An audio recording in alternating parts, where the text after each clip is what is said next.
You want to listen to a podcast? By who? Georgia GOP Congressman Doug Collins. How is it? The greatest thing I have ever heard in my whole life. I could not believe my ears. In this house, wherever the rules are disregarded, chaos and mob rule. It has been said today, where is bravery? I'll tell you where bravery is found and courage is found. It's found in this minority who has lived through the last year of nothing but rules being broken, people being put down, questions not being answered. And this majority say, be damned with anything else. We're going to impeach and do whatever we want to do. Why? Because we won an election. I guarantee you, one day you'll be back in the minority and it ain't gonna be that fun. Hey everybody, it's Doug Collins. Welcome back to the podcast. Today we're going to get into thinking. We're going to get into why you think, how you think, and especially from a Christ-like perspective, some of the assumptions that may be holding you back in life. I got a good friend of mine coming on. We happened to meet up again about a month or so ago, actually on a trip, and settle this up. So we're excited to have Dave Richardson on. He'll be on just after the break, and we'll get into a discussion on assumptions and other things that are going on in this transparency in our life. So get ready for another great day on the Doug Collins Podcast. Glad to have you with us. We are experiencing instability at every level. Our government lacks leadership, and Bidenomics has been a disaster. The economy is in a fragile state. Inflation has been a consistent issue. High interest rates have put significant pressure on the real estate market, and there have been major bank failures. And many analysts say a stock market correction is likely overdue. We have global conflicts in Europe and the Middle East that have potential to spread, but gold has soared to record highs even among the tensions. There are so many reasons that Americans should consider investments in gold and silver, and Legacy Precious Metals is the gold standard. I love Legacy Precious Metals because of their zero-hassle, education-first approach. They can help you roll your traditional IRA into a gold IRA or ship metals directly to your house. That's what I do. So go to www.legacypminvestments.com to download their free gold investment guide. And look, I've read it. You need to read it. There's so much valuable information in there. So friends, now's the time to not roll the dice with your hard-earned money. Find out about the growth potential that gold and precious metals can offer you. Contact Legacy Precious Metals today and tell them that Doug Collins sent you. You might have heard Mike Lindell and MyPillow no longer have the support of the box stores or the shopping channels as the way they used to. They've been part of the cancel culture, so they want to pass the savings directly on to you by having a $25 extravaganza. When Mike started MyPillow, it was just one product company. With the help of his dedicated employees, they now have hundreds of products. Some of you may not even know about that. So to get the word out, I want to invite my listeners to check out the $25 extravaganza. 2-pack multi-pillow use MyPillows are just $25. MyPillow sandals, $25. Their 6-pack of towel sets, $25. Brand new 4-pack dish towels. You guessed it, just $25. And for the first time ever, the MyPillows with all new Giza fabric, just $25. All orders over $75 will see free shipping too. This amazing offer won't last long, so go to mypillow.com and use the promo code Collins, that's COLLINS, or call 800-986-3994 today. That's promo code Collins. All right, good morning, Dave. It's good to see you, buddy. Hey, Doug. Good to see you too. Well, it's been a while. I've told people know this week has been in taping. We travel a lot. You end up sometimes going in and out of a lot of things. And for me, this past week or so has been fighting a summer cold, and it has just got me for a few days here. But it's good to be back on the podcast with you. And glad to have you with us. We saw each other on a trip, but we are glad to make a connection again because we met each other before. First off, just let's give a breakdown. Tell us a little bit about yourself. Tell us about the Assumptions Institute, and then that'll get us into the book and everything else. Sure.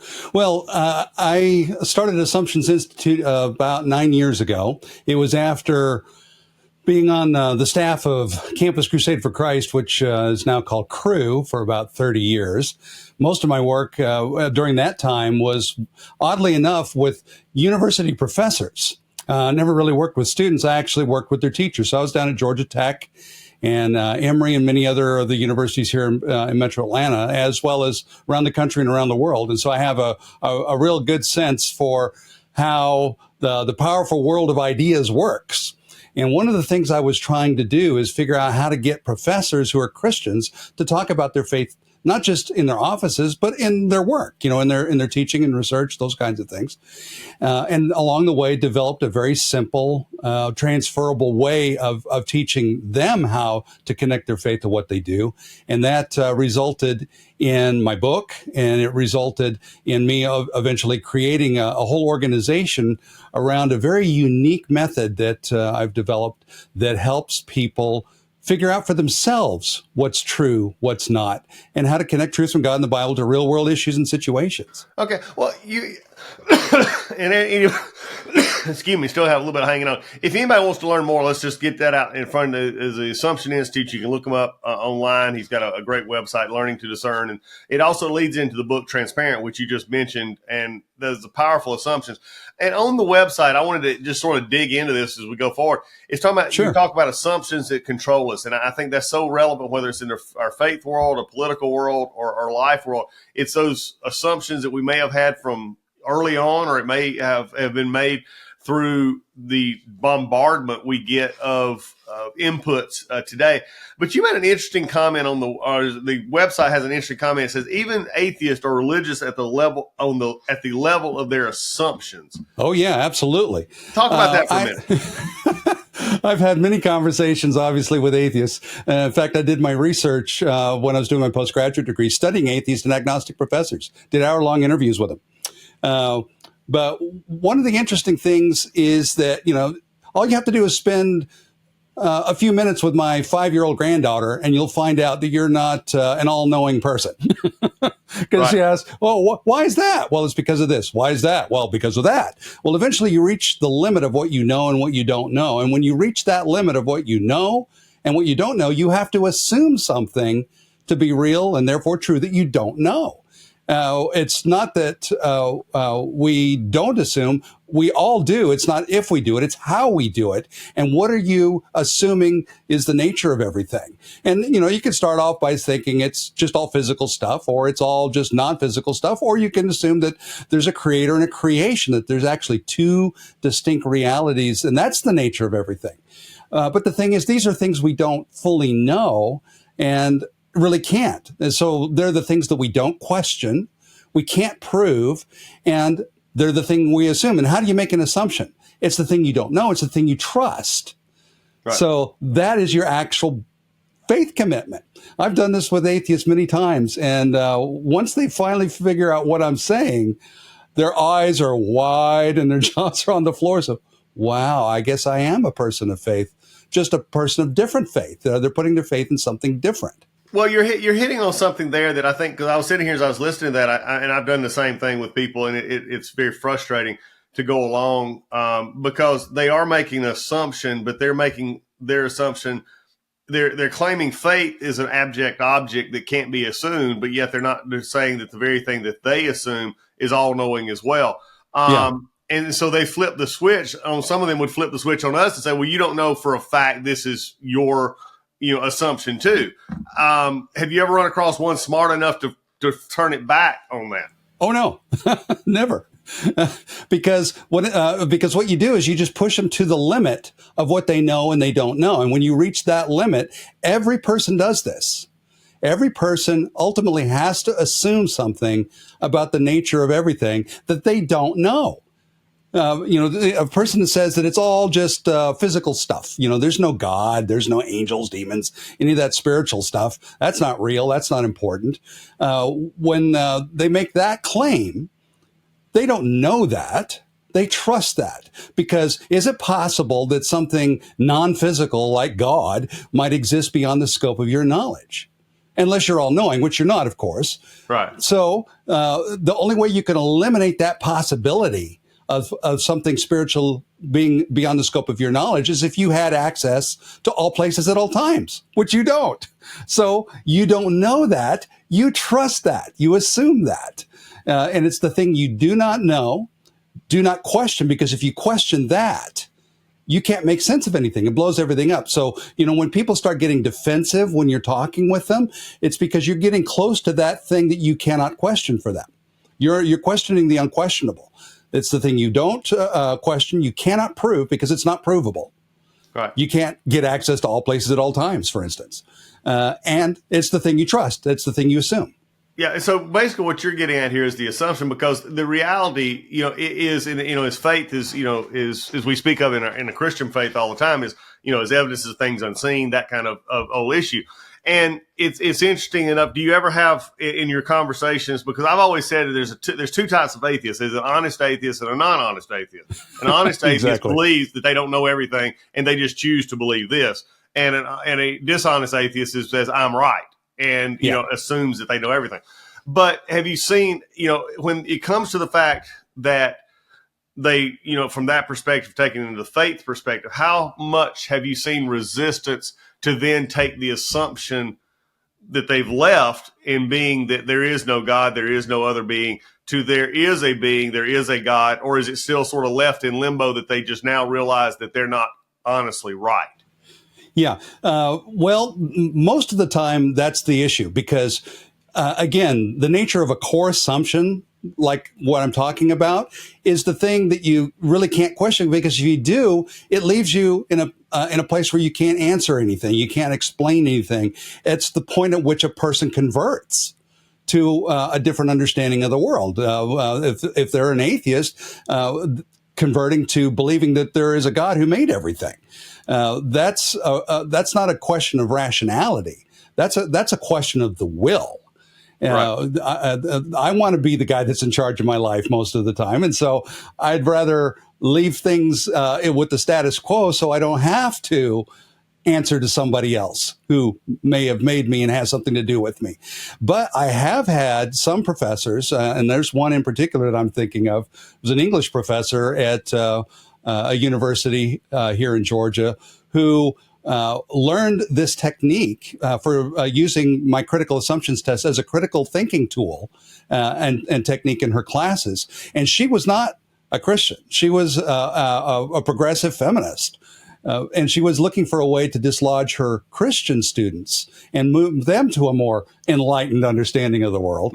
And after honestly teaching this technique in her rhetoric classes for about 5 semesters, she began to realize her assumptions just weren't that adequate, and she converted. She became a Christ follower. And now she talks with her students in her classes and thinks that her classroom is a great platform for helping people understand each other and how God relates to the real world. Yeah. One of the things that's going along right now, and there's actually been on the internet's, is, everything is just recently, I tend to get frustrated with a lot of these, quote, atheists or atheist is the only way to put it, I guess, atheist agnostics just heads their bet. And Christians, and they get into the debates over the Bible. They get into debates over, and there's one out there right now that's going on to Dinesh D'Souza and some individual talking about the inconsistencies of the scripture. In many ways, I feel that is not productive. It is. And hear me out. And I think, because it's interesting, because I think you're right on the right track. You've got to get to the bottom line assumptions here, and narrowing faith in Christ down to a set of rules and letters, which is what everybody's always wanted to do. And it was always relational, and you have to understand that. How about you? Going at it from that perspective, where you can take different lines and different points of one book, and there are 4 different versions of the 10 Commandments. There's 2 different versions of the creation, and they get into the offsets, and they miss the real function, I think, of Christ and assumptions of what we have of who God is. Yeah. I do this a lot with youth groups. I've done it with groups of adults too. I'll sit down with them, and we're looking at the Bible, and we'll read some verse in there, and I turn to them and I says, "This claims to be true, and you can know it. That this is the Word of God. That Jesus is the Son of God. That He really lived and died, and He is the eternal God in whom you can place your trust. And it claims to be true. How do you know it's true? Just because it claims it? Because the Quran claims something else to be true. Exactly. And the Vedas claim something else to be true. Just because the book claims it, does that make it true? Is it true because you accept it as true?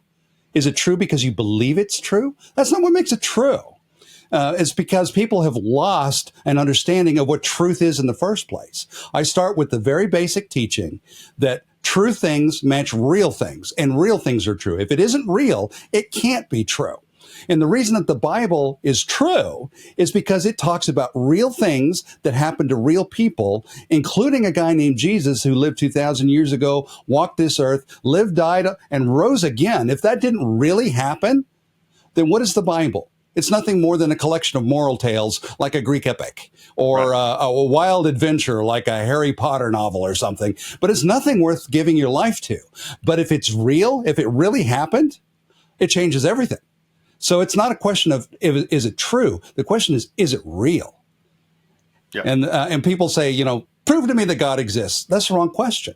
Of course God exists. He exists at the very least as a concept of the mind. That's not the question. The question is God real? And if you've met him and you know him, you know he's real. Right. I noticed there's a line out of this that was been showing on clips, and I have some folks who've been posting on Instagram, and I see this, in my world, I see a lot of these different philosophies going on. And one of the interesting points is the gentleman who's debating D'Souza gets into the fact of, how could the sun be created after the earth and all this kind of, light and dark kind of stuff. And I was sitting there laying there and just listening to it, and I was not feeling well the other night, and I heard this, and I said, look, I solved this debate by one thing. The first 4 words, in the beginning, or 3 words if you want to put it that way, in the beginning, God, period. Yeah. That's all I have to get to. In the beginning, God. I just set it up right there. Whatever comes from there came from God. Okay, you're assuming, and if you can't get past that first verse, you will have a hard time assuming or believing anything else in the book, because that's the base assumption of God. Is it in the beginning, God? It's not in the beginning something. It's not in the beginning vapor. It's not in the beginning 4 things that are trick. It's in the beginning God.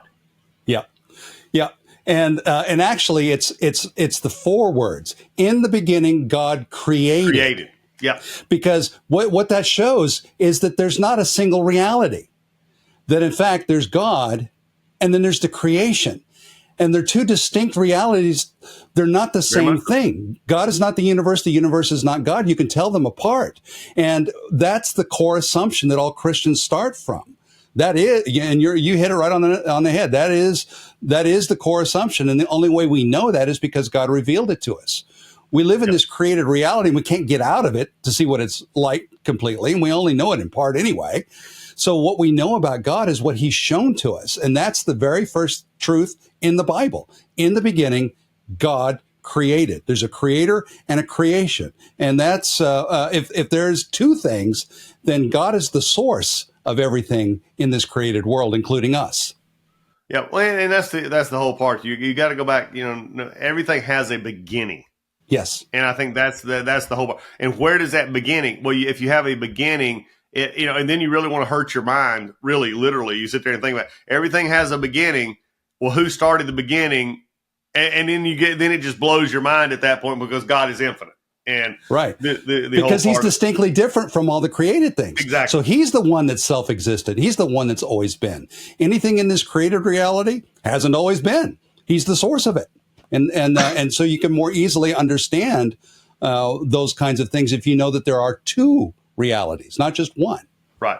All right. Tell us about the book, and tell us about the courses that you teach, because a lot of what is interesting to me was you do this not only with you have youth versions and adult versions and stuff like this, and how you go about this, doing these classes. Yeah, our courses are at learntodiscern.com/Doug Collins. I've got a special landing page with a special offer just for your listeners and your viewers. And what they're all about, we have our essentials course that teaches the basics of this discernment skill. There's an actual tangible critical thinking skill that you can learn for yourself. You don't have to be told by some pundit or some professor or some authority figure what truth is. You'll know how to figure it out for yourself, and you'll know it's true.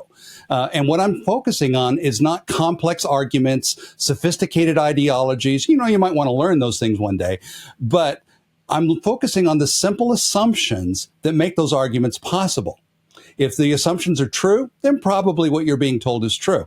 If the assumptions are false, though, anything built on a false assumption has to be false, even if you don't understand the argument, even if you don't understand the ideology. So what that allows me to do is teach middle schoolers how to think. They don't know Marxism. They don't know feminism or critical theory or any of those kind of very sophisticated things. But I can teach them about the simple assumptions that make those ideologies possible. And they can, with a little practice, using a phone app to practice with, they can detect those assumptions in 20 to 30 seconds. It doesn't take much, and it doesn't take long. Well, Dave, I want to hit something here. Let's. I'm going to dear away from and believe. Learn to discern, folks. Go to /Doug get this information. It's great stuff. But because you just hit something that just really triggered something in me. I have my bachelor's degree. I have a master's in divinity, and I have a law degree. All three, advanced degrees, and moving through. But I will tell you this: in what you just hit, I think is the key problem we have in our society today. And I didn't learn it in college, and I did not learn it in my master's of divinity at seminary. I call it seminary. But law school I did. And law school, for what everybody picks on lawyers, and they only, nobody wants a lawyer until they need one. And I get that. And they always say they're argumentative. They always do lawyerly answers and everything else. But what law school makes you do is break down every argument. You have to actually look at where does that argument come from? What's behind that argument? What's the assumption behind that argument? Okay, if you say that, my wife, sometimes will get upset with me. She'll say something. I say, well, okay, well, you're assuming that this is actually true to make that statement. No, because and we get into the discussion. But now what I see, David, is this not only in schools but in news media and others, is we're living off of assumptions of others. And this is becoming, and it's scary to me because I believe we're becoming a generational, not just the United States, but across the world and I hate this term, but it is kind of true, the sheep mentality that we rise to whatever sounds good and we're not questioning anymore. And getting back to thinking in elementary school and high school is probably going to be the thing we need to look at most. Yes. In fact, even if you told a person that you need to ask good questions, what questions do you ask? Right. They don't even know what the questions are to ask. Well, I can provide you 8. Those are the 8 questions on my critical assumptions test. And they're automated with the phone app, and you learn how to practice using this thing. So when you're watching TV shows and movies or a news broadcast, they're throwing some message at me. How do I know whether it's true or not? How do I know whether I need to believe it or whether I need to throw it away? When I'm in a classroom with a professor or listening to a podcast or something on the radio, or whether I'm reading an article, a web page, social media post, I'm bombarded by messages, thousands of them every day, and I have to evaluate them. Do I have any reliable method where I can figure stuff out for myself? And that's what we do with LearnToDiscern.com, is figure out what's true, what's not, and how you can connect truth from God and the Bible to those real world issues and apply it. Well, and I think that's the key right now. Look, my concern is we've gotten in faith, and I've said this before, as a pastor for over 11 years, is doing the political now for a number of years. Well, I'm very concerned that the church, and I'm going just as pure to my faith here, I'm concerned that the church has begun to believe that everything should be given. In other words, it's just we don't have to work at it anymore. People say all the time, I hear pastors say this all the time, but I don't think they ever mean it when they say we need to get back to the first century church. I said, well, I agree with you completely, except there's one thing. I believe that the first century church did not assume a Christian nation, did not assume a Christian mindset, did not assume a Christian worldview. They assumed a non-Christian worldview. They assumed a hostile environment. And just like Paul, who would walk in and say, look, you got statues here to everybody, including an unknown God. I'm going to tell you who he is. Yes. And we don't do that anymore. We hide in our Christian sort of suburbs, and I don't mean that literally, but I mean, Tony Campolo, a former author from the 90s, called it the Christian ghetto, actually, is what he said. Yeah. He said, we only listen to Christian radio, Christian stuff, Christian this, and we can't relate to those who don't believe like us. Yes. And the world, at the end of the day, God tells us not to go change the world. He says, go make disciples, which in turn changes the world. Yes. I think we've got it backwards. I think we're trying to change the world with civil means many times instead of going back to our faith that says faith in Christ. but it takes argument, and we've lost that skill. It's not in our repertoire anymore. Yeah. And that's why we created these essential series for individuals to learn it, for church small groups to use it. But we've also created a semester-long course for Christian schools, for homeschools and homeschool co-ops, so that you can do a deep dive and become a truth ninja with this stuff. You can become a leader where you can not only influence our culture for Christ, but also you can teach and train others how to do the same thing. That is great. Well, I've got a lot of friends, and I know that listen to the broadcast that do Christian school, homeschool, and also public schools as well, because I have a lot of folks listen to the thing. I'm going to make sure I got one gentleman in mind in particular who runs. They have a very good Christian school here locally, and I'm going to make sure that he gets this information, because I think it'll be, so again, I'm a firm believer we're losing some of the battles of the world because we're not starting soon enough in critical thinking. And I'm not taking away, I'm going back to the true literary, the Renaissance kind of education, the broad exposure. I firmly believe the more that you're exposed to and then understanding why you believe the way you do gets you much further than simply saying, okay, I accept this list that you gave me. I'm going to believe this list, not because I understood this list, but because you gave me this list. And we've got to get better critical thinking in schools and critical thinking in our life. Yeah, otherwise we're just living in a 1984 world where the Ministry of Truth tells us what truth is, and as long as we're compliant with Big Brother, we're in great shape. Otherwise, we're in big trouble. I agree. All right, Dave, this has been great. Give everybody again where they can go find all this information, where they can do it. Give us the websites, anything else you want to give us.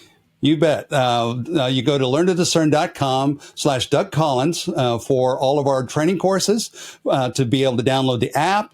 Because it's on all platforms. You can also get my book at that site. If you want to learn more about our organization, the think tank that creates all of this critical thinking revolution, this discernment revolution, you can find that at assumptionsinstitute.org. And if you like what we do, please donate to our ministry.